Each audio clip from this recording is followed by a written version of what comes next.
Hey guys, wanted to make another video today focused around the Dickinson P9000 propane fireplace or furnace, whatever you want to call it. There's not a whole lot to it. It's pretty straightforward, so let's get right into it. All right guys, first thing you're going to want to do is allow the propane to flow into the camper. So I'll show you how we do that. Right here, I've got it mounted on the corner of the camper. I actually use the brackets that are for the legs to support the camper when it's off the truck for raising, lowering, and loading. So I didn't have to drill any more holes into the camper. So I took this mount right here, which I will leave a link for that below after this video. It's just a pretty easy mount. You just pull that pin and it loosens this, and you can pull the tank out. You can swap it out with, this is a 5-pound tank, and I have the regulator here, and then the propane line goes right under here, and I have it pass through with a rubber grommet that goes into the underside of the closet inside the camper. So it's nice and clean looking, it's out of the way, and it's not gonna catch debris going down the road because it is tucked up inside, which is nice. So what we're gonna do is we are gonna let the fuel flow in. All right guys, now that we got the fuel flowing in from outside, to get it going is pretty simple. All you're gonna do is open this door right here. Now, what I like to do, because when you're out camping in the winter, sometimes like your typical lighters and your long stick lighters won't always work if it's really, really cold. So just as a backup, I just like to use your typical matches. So all you're gonna do is you're gonna light your match and you're gonna turn on the gas. And then you're gonna press it in and hold it.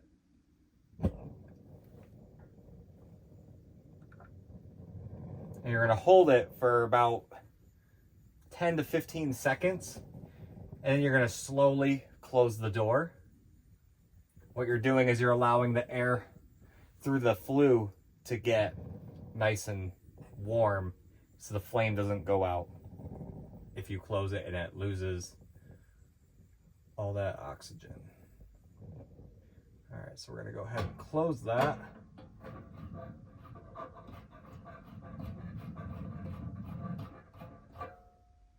Oh, just like that, we lost the flame. It is a little bit windy outside, so that might be the cause of it. Let's give it another shot.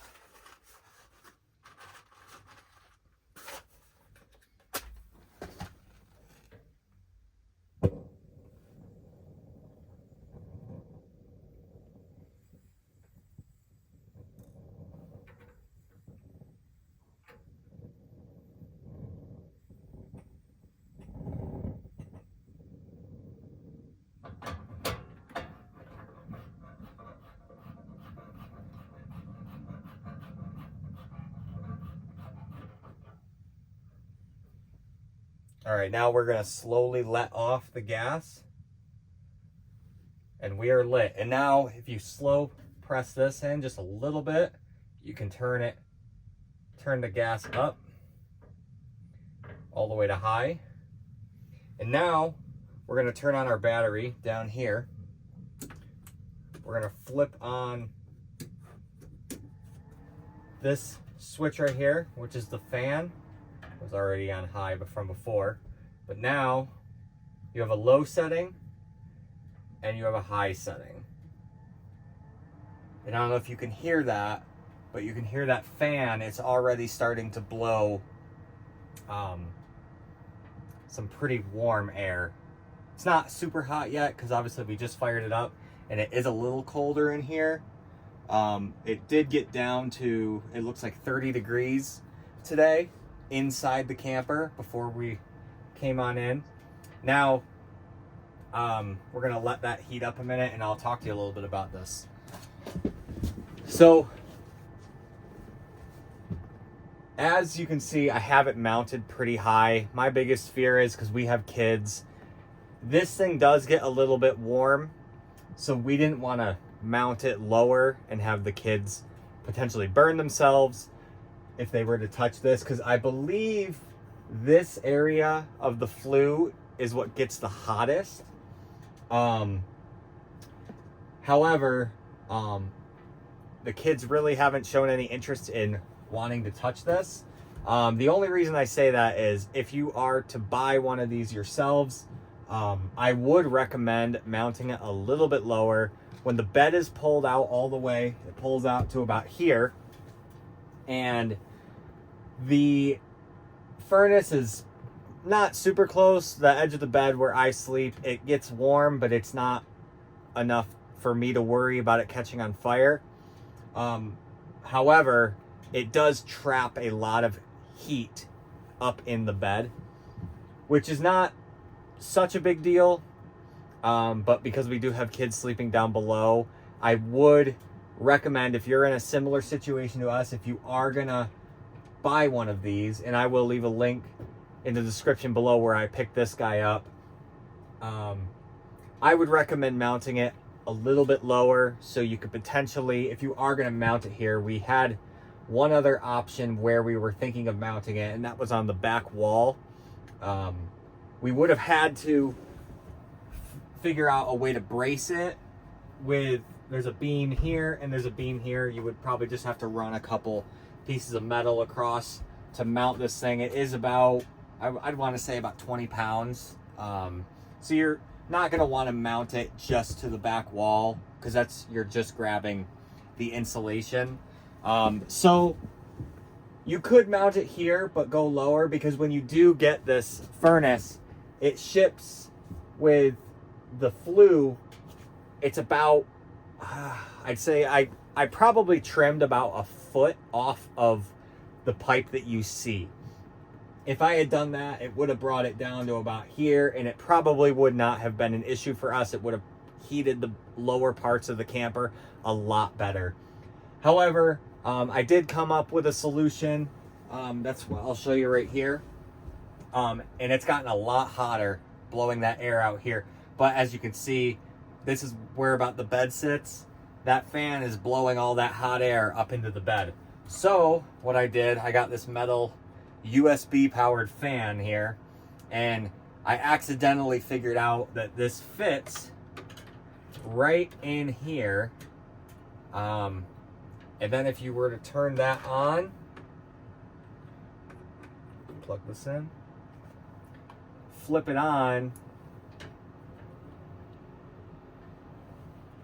and you got a little fan to blow that air down. And it does get the heat underneath this dinette and closer to the floor, so it does help circulate the heat a lot better. Yeah, just tuck this wire under here. I've got a wire router under here. We'll just leave it for now.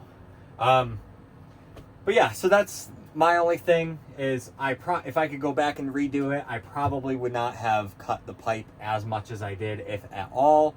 I just wanted to get it out of the reach of the kids. That being said, it's not a huge issue. Like I said, this fan does a pretty good job of getting that air down using the existing fan in the furnace. Plus this fan gets that hot air down nice and low. Now, the wires for the fan, the internal fan, are routed underneath. I routed them through the closet and then out through a hole I drilled in the bottom. And that just goes to my Anchor power station, and it only, let me look and see what we're drawing right now. We're only drawing about 3 watts, and I've got this fan plus this fan plugged into it, so literally no power consumption. It could probably run, it says it'll run for 99 hours until this battery is dead, and it says 99.9, so it's probably beyond that. Now, one other thing I wanted to mention about this, oh, and you can see I have the gas line run into the closet, and it goes down through the bottom like I had said before. One thing I wanted to mention about the flue pipe. So how it works is it's a pipe within a pipe. So you have your exhaust is inside of this pipe. It's a separate internal pipe. So you're getting all of the propane fumes out of the camper. However, the intake is also on this outer pipe, and you are not losing any oxygen from within the camper to fuel, to give air to this flame, which is really nice that you're just taking fresh air from outside. Yeah, and up here, I believe it's a 3-inch hole that I had to drill. That was probably the scariest part of the installation, was drilling that hole, because I mean, it was just a huge hole all the way through the roof. And yeah, that was probably the worst part about it. But other than that, the install was super easy, super easy. And then you can see it's got this backing plate that comes with the furnace as well. But yeah, other than that, if you have any questions, feel free to leave them in the comments below. Now, before I wrap this video up, I will take you outside and I'll show you what the chimney pipe, or the chimney topper, looks like on the roof. All right, thanks guys. All right guys, now that we're back outside, I will take you up top and I will show you the chimney topper for the Dickinson. So right here, don't mind my terrible caulking work. I just kind of put this on for precautionary measures. It does come with a gasket all the way around. So this was probably not needed, but I just did not like the idea of any moisture getting into the camper. So as you can see, it is a 2-piece topper. This right here, it's still pretty warm. This is the exhaust. So as you can see right there, you can see the holes where the gases and any smoke would come out. And then right under here, I can't get the camera low enough, but there's more holes just like it. That is the fresh air intake for the furnace. So like I said, not a whole lot to this. It does, like I said, it does come with all those hardware bolts. And like I said, this is probably not needed, but I just did not want any water getting into the hole. But all right, guys, yeah, that's it. And if you have any questions, like I said, I'll link below the place where I got the furnace. I can't remember the name of it off the top of my head, but I will leave the link. I will also leave the link to the propane tank holder and the tank as well. But yeah, that's gonna wrap it up for this one, guys.